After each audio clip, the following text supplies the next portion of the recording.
We're going. No, it's not. Okay, there it is. Welcome to the Common Flock. We got a bit to talk about, including Richard Rodgers, Walker from the Jags, some cuts, and a bit more, including positional coaches and their press conferences. But getting straight into it, well, starting off with the press conferences, Aaron Moorhead had one, and in it, he said about Travis Fulgham, quote, "This guy has it." He cited that Fulgham getting nicked up and also needing to learn about how the defense is trying to stop him with extradition for a decrease in playing time. I don't believe that necessarily. Moorhead said Travis Fulgham benefited from Alshon Jeffrey playing over him because it showed Travis that he needs to always bring it or else someone else can take his job. He thinks / hopes that he can that it can be a valuable lesson for Fulgham. I'm sorry, what? Huh? You're telling me you put Alshon in front of Fulgham to teach him a lesson? I'm sorry, what? Alshon was in no way, shape, or form better than Fulgham, and that's half the reason Fulgham cooled down going into the tail end of the season and faded. Same thing happened to Greg Ward, except he didn't get replaced. He just kind of faded his production line by the end of the season. But Fulgham, you didn't let that happen. You basically put somebody in front of him to teach him a quote-unquote lesson when the guy you put in front of him isn't going to do anything, is injury-prone, and is probably near the tail end of his career. But yeah, we're teaching him a lesson. No, I don't think so. No. I think it was more. They were trying to squeeze as much out of Alshon as they could to make that contract look not as bad. No matter what they tried, it was not going to work in that final season. I can say that now. Putting in Alshon was more of a death sentence than anything. But I don't necessarily believe most of this. I think this is just excuses, potentially, for the previous regime. But if what I'm hearing is right, I can't wait to see him out on the field again. And I know if they give him the chance, he's earning that spot. Just like they should give J-Jaw a chance. Hashtag free J-Jaw. I always end up having something to do with that in a video or stream. And it had to jump to the Common Flock. Then again, I'm not mad in the slightest that it did. I'm actually kind of happy about that. But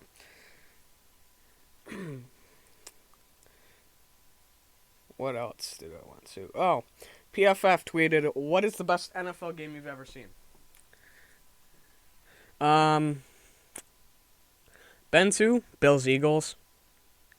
Back in, 18? 18, I think, no. Wasn't 18. 19 or 20. I don't remember the exact year. But I remember I went with some family. It was windy. It was raining. I took the poncho off in like the first half of the second quarter. Learned that was a bad idea because it rained again. But it was windy. It was misting, raining, horrible conditions. Great game for Philly. We demolished the Bills in the second half. That Josh Allen fumble in the first half really signified the beginning of the end for the Bills that game. Miles Sanders had a field day, and that game was great besides the weather. And the funny thing is here's a little snippet of a story for you. We were sitting on the 30-yard line in the Bills season ticket holders, and part of the reason is, no, we weren't season ticket holders, but we got the tickets, and one of the people I went with was a Bills fan. That's probably why we're on that side, but I remember he even said that was the most Philly fans, or the most opponent fans he's seen in groups there in a while. And this was, what was it? Was it New Era? I think it was a New Era and then it jumped to something else, or it was something else and jumped to New Era. I don't remember. I still jump back and forth between 3 different names for that, and I can't remember the other one, but that and Ralph Wilson. But I remember, so they were saying, just pay to park on the lawn. And we parked next to a couple tents. And there was probably a good 100, 200 guys. Not 100, 50 to 100 just chilling, drinking. And as I walked by, they did like that. I jumped in with the chant. And then, so we ended up walking down closer to the stadium. We stopped somewhere quick because it started raining and hide under a tent. And this was not even 5 minutes later. And I see a good 100 at least Philly fans walk by with a big Philly flag and a Trump banner, which I'm not going to acknowledge a Trump banner because I'm not going to talk about political views. But that was kind of funny. And not joking, at least 100 Philly fans in one group just chanting. And then you would hear a bit of back and forth between Philly and Bills fans. And it was amazing. And that was probably one of the two best things of that game. That and when they were going to announce the Bills out, the Buffaloes they set up, one of them went like, it was on the left side, the middle left side. It went to the left, like it drifted off, and then I think almost fell over. And then the fireworks piece at the end of it fell over on that same side. Actually, both fell over. That was awesome. But honestly, that was a great game. Everything put together about that game was just great. And in the final rest stop before Buffalo, there was an exchange between some Philly and a Bills fan. Oh, it was awesome. You hear a lot of smack talk on game day. There's twice as much. But I go on and on about that. But the best one I've seen, not been to, Super Bowl 53. 52. I said 53. No, I'm right. 53. I should know this. Yeah, because we were 50. That's what a lot of people said, though, was Super Bowls. And I get it. But honestly, if we're taking Super Bowls out of the equation, Monday Night Massacre. Monday Night Massacre. Greatest game I've seen that's not a Super Bowl. Just because I was content with what Philly did that night. That was a great night. I mean, if we could do that to Dallas, that would be my favorite game ever. Us just dismantling Dallas into next year. Dude, I would call that my favorite game no matter what happened. No matter what games we have after that. Drop your favorite games in the comments, by the way. I want to hear them. Whether you are a Philly fan or not, let's hear it. There's no way this could go wrong, saying whether you're a Philly fan or not.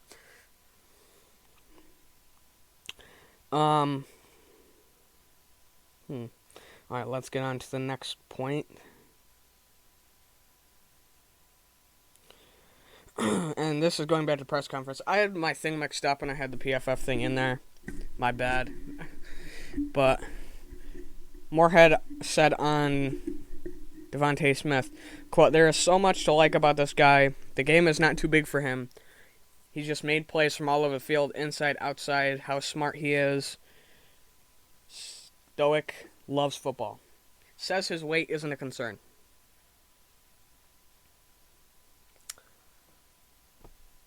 I'm glad to hear it from the coaches, but they were going to say that regardless about his weight. I've heard a lot of stuff like that from Philly, and if that's true, he's still got to prove himself on game day. And that's one thing I'd love to abide by is you can tell me all you want in practices and everything and before the season, but he's got to prove on the field. And that's something I always have to keep in mind when I'm talking about prospects, but if I hear he's doing well, and I hear it a lot, I have confidence that he can be good. So let's see it. I want to see it. I want to see him do it. And it'll be interesting to see who he's lining up against week 1. But we have some time till that happens.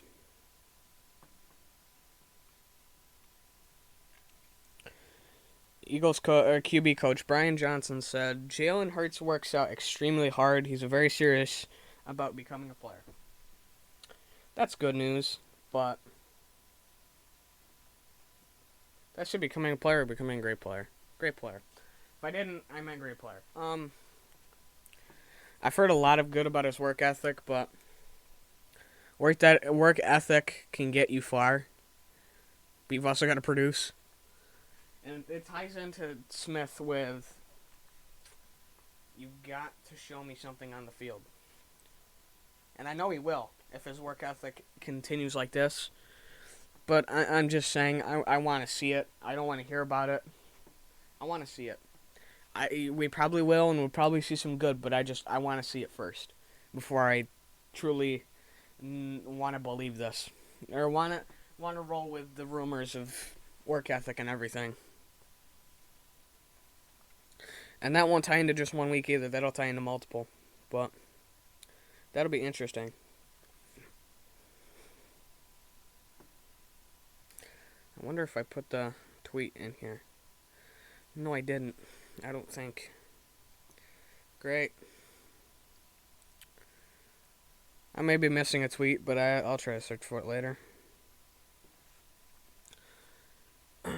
Moorhead also mentioned that Fulgham had to play through injury last year and added focus, but Moorhead thinks Fulgham can be a good player in the league.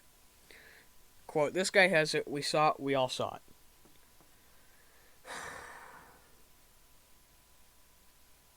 Don't go there. But you're telling me he played injured? Really? Then is that why you pulled him out and put Jeffrey in? Is that why? Because you knew there was something else going on? And this is why I love... This really kind of speaks for my point of... Behind closed doors, there's stuff going on that we don't know about and we're not going to know about for a while, until at least the end of the season. That's one of them. I can tell you that's probably why they pulled him, because they knew he was injured and they thought they could get better out of Jeffrey. You weren't. You were not getting better out of Jeffrey 9 out of 10 times for the rest of the season. You're not. There's the one occasion where you do, but this is not 2017. It's not going to go right like 2017 did. 2017, everything went right. Not this year. Not this is not that year. I wish. We all wish. But it ain't. Jeff Stoutland said on the upcoming camp battle between Dillard and Mailata, whoever does the best, whoever has the most value will be the starter.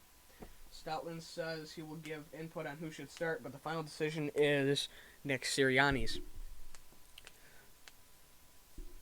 You can't tell me there's at least... You've got to factor in... Mailata's got more, and I talked about this on streams earlier this week. He's got more experience. Mailata's been in the trenches more on game day. He's played a good amount of games.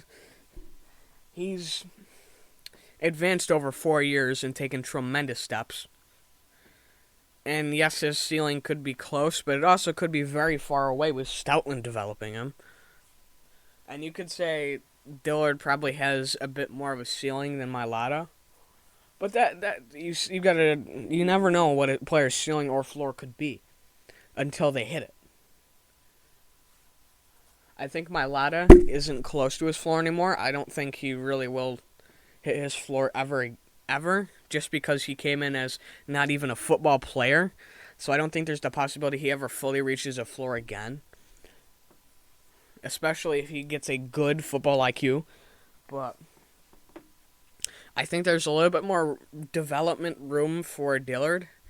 But I think Mailata at this point is your, at least, even your short-term and potentially long-term option.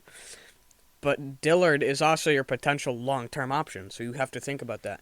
Not only that, Howie is the kind of guy to make an investment, and if it goes bad, he sticks to it and tries to make it look better. Can somebody say Alshon? Darby? I think we can find a lot of examples of that. But, that's...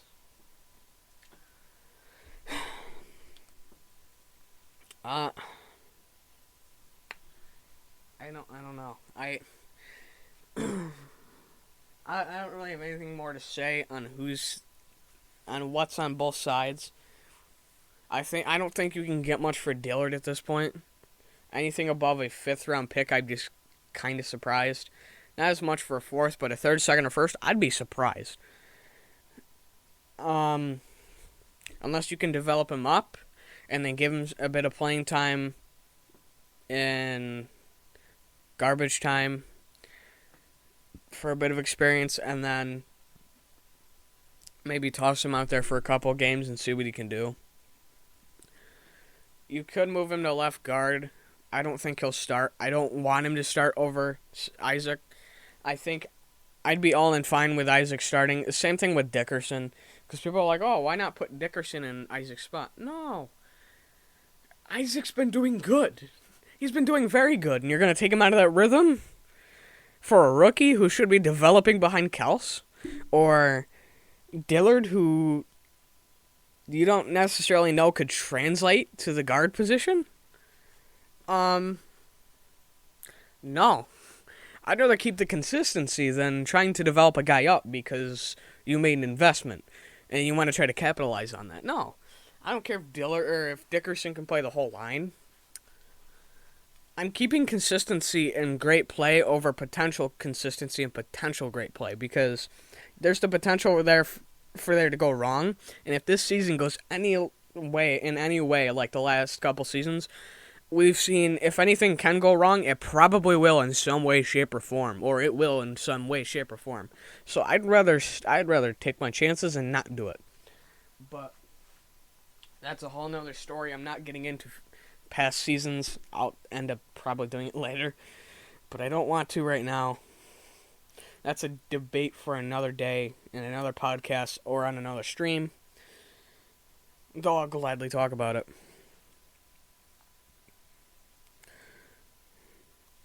So, Eagles linebacker coach Nick Rallis was quoted in saying, I don't think about it too much with his lack of experience. He says he's focused on learning as much as he can, and he says he knows he doesn't have all the answers and is willing to listen to players. He thinks that back and forth will help. That's good. I'm glad to hear that. I want to hear that. That's something that you want to hear as a coach. That's something you want to hear as a player. That's something you want to hear as a fan, that he's willing to listen, and he's willing to learn, and he's willing to just develop himself alongside these players. And I think that's what you need is coaches that'll listen in a sense, but also coaches that will tell them things, that will say this is the time to listen, this is to not. But I think that's got to be taught to him because he's only 27. But I'd be fine with that, teaching him with somebody higher, or maybe an assistant or something. I don't know who our assistant is right now, our assistant linebackers coach. But depending on who it is, if it's somebody who's got a bit more experience than him, I'd say just help him along the way with certain stuff. Teach him some things here and there, even though you're the assistant. Or even Sirianni could do that, and I'd be happy with that. Or Jonathan Gannon could teach him some things along the way. I'd be happy with that. And Rallis is a coach coming in that I'm now getting kind of excited for. And I can't wait to see what he can do. And I'm excited for what he can do. So this is going to be interesting. I'm going to keep a close eye on him. And I can't wait to see what he can do, these linebackers. I can't wait. I really can't. He's becoming one of my new favorite coaches. Right next to Nick Sirianni. Because Sirianni brings a passion that you don't see from a lot of coaches. But I'm glad he doesn't think too much about the lack of experience. That's something you kind of need to do. You kind of need to put it aside. Because if not... And you got to ignore the media, because this media will try to tear you apart. You've got to ignore them when they say stuff about your lack of experience, too. Because that'll... If not, that'll come back to bite you. Um,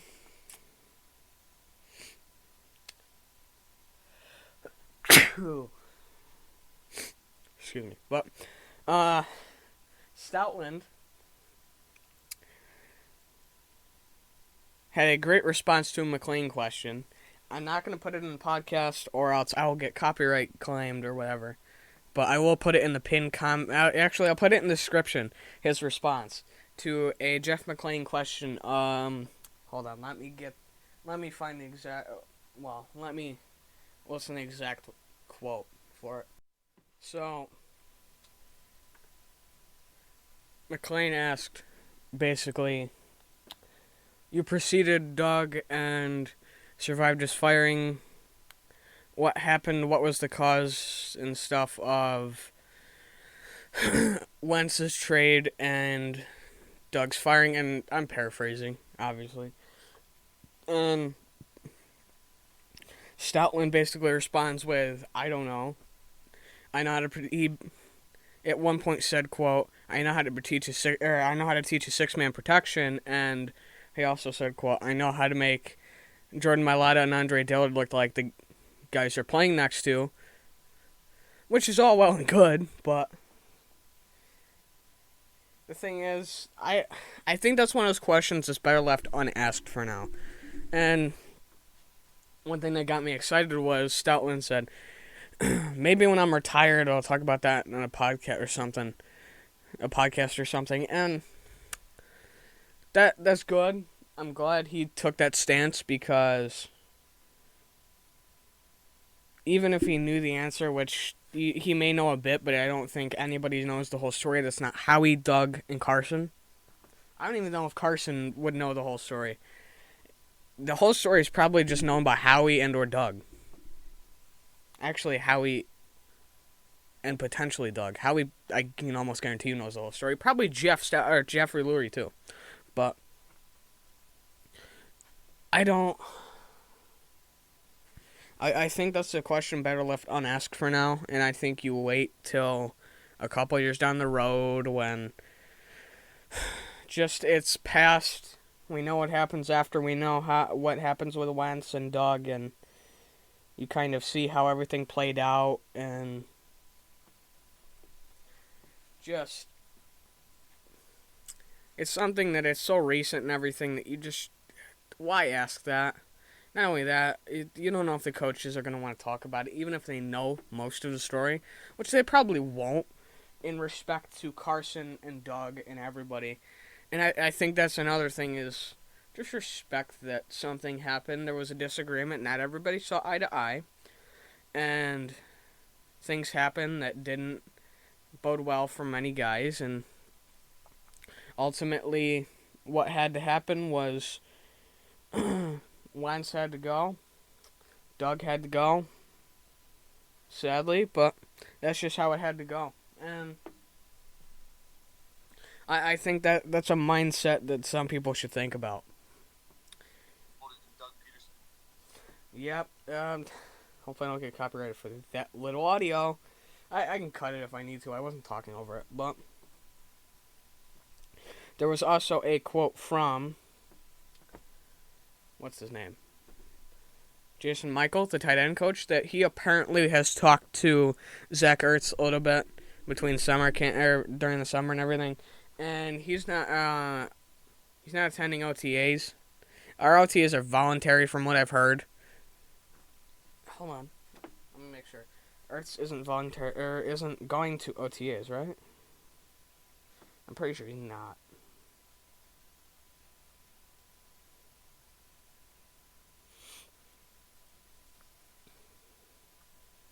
Yeah, that's what we're hearing.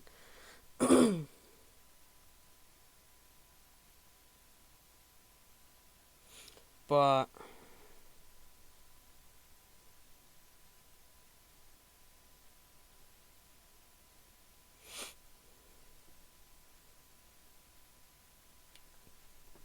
my thing is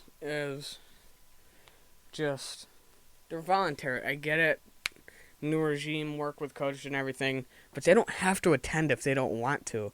I don't get why this is such a big thing. It's the media that's overblowing it, and It's like I talk about.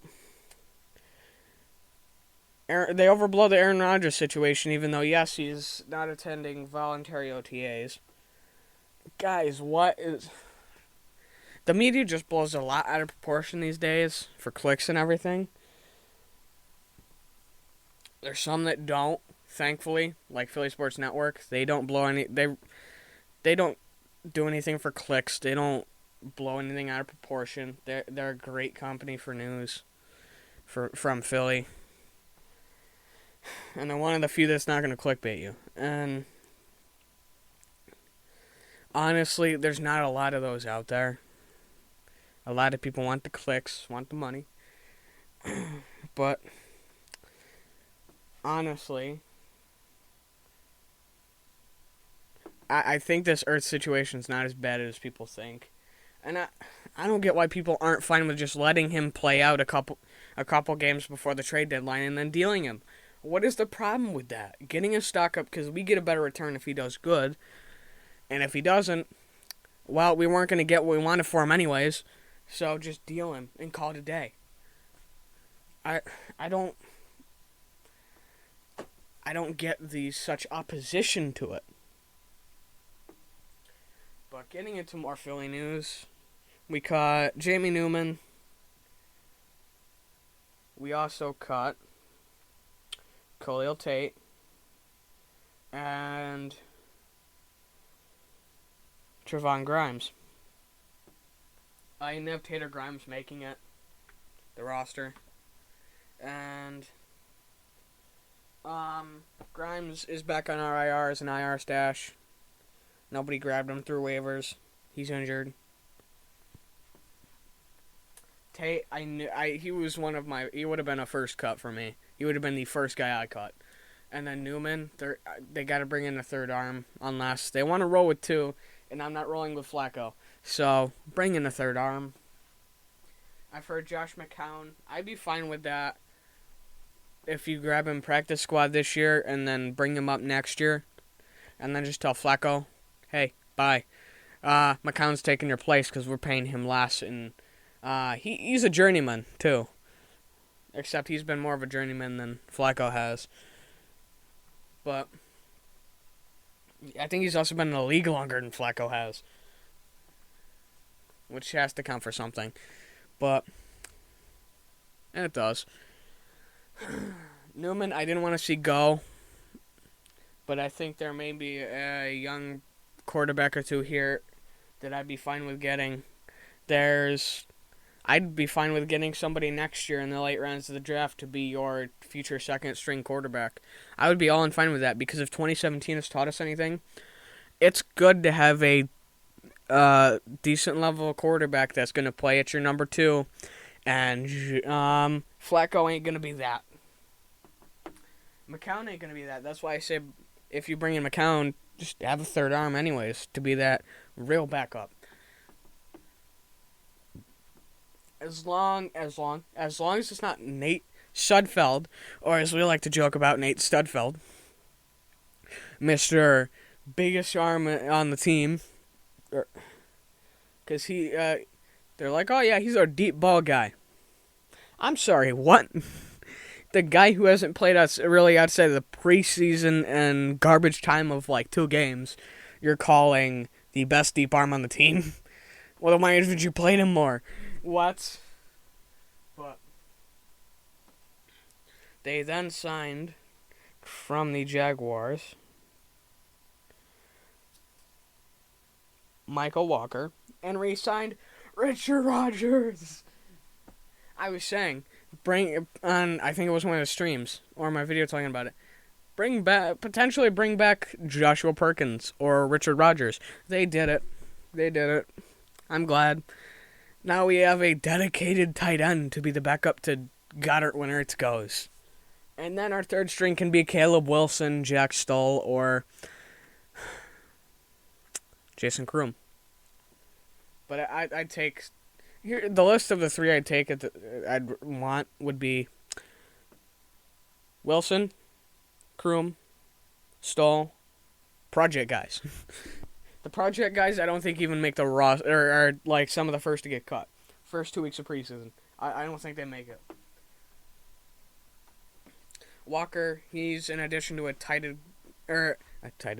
crowded wide receiver room. I don't necessarily disagree with the move, but I don't necessarily think it was the greatest idea either. We still need a corner. I don't care if we bring in a young guy to develop. It's better, as long as he's a fringe roster guy, it's better than some of the guys we have who are barely camp body guys on any other team. So, even better, we could deal one of them to Washington for a 6th rounder because that's what we do. We deal guys for picks because, well, Howie won't do that. Howie doesn't want 20 picks that he can move around and get high in the draft. He wouldn't do that. But anyways, this has been the Common Flock. We've been running for over half an hour. There's been some news to talk about. I have a feeling there won't be much next week. But hopefully I can get the big 3 out this week, today.